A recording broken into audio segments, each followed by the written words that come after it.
Isang malaking usap-usapan ngayon sa mundo ng social media ang umano'y tampuhan sa pagitan ng mga Dabarkads at ng kampo ni Alden Richards matapos hindi masilayan ng mga fans nito ang actor model sa ginanap na 47th anniversary ng Itbulaga noong Sabado, August 1 at maging ang sex bomb dancer na si Rochelle Pangilinan ay wala din sa naturang makasaysayang event ng Itbulaga.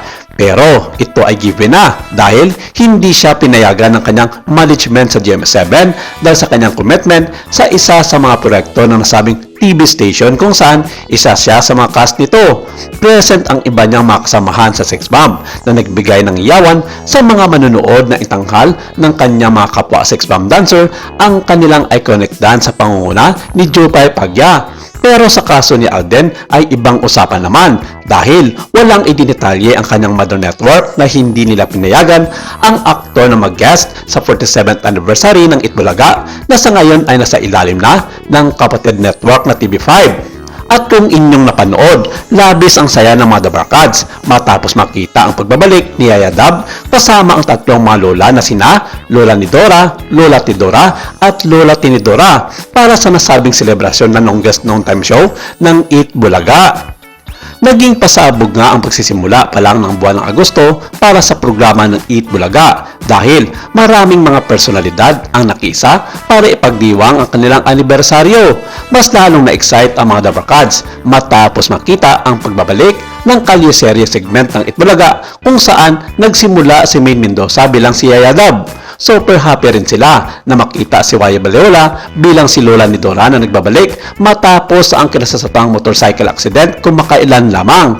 Humataw nga si Yaya Dab at kanya-kanyang hataw ang mga lola. Sa uli ay makikitang naka-wheelchair si Lola Nidora ngunit bago matapos ang kanilang dance number ay bigla itong tumayo. Ngunit agad ding pinaupo ng tatlo dahil nagpapagaling pa ng kanyang paa. Pero yun na yun at pinaulit-ulit ng mga netizens kung bakit wala si Alden Richards para mas lalo sanang magbigay kulay sa nasabing event ng Dabarkads.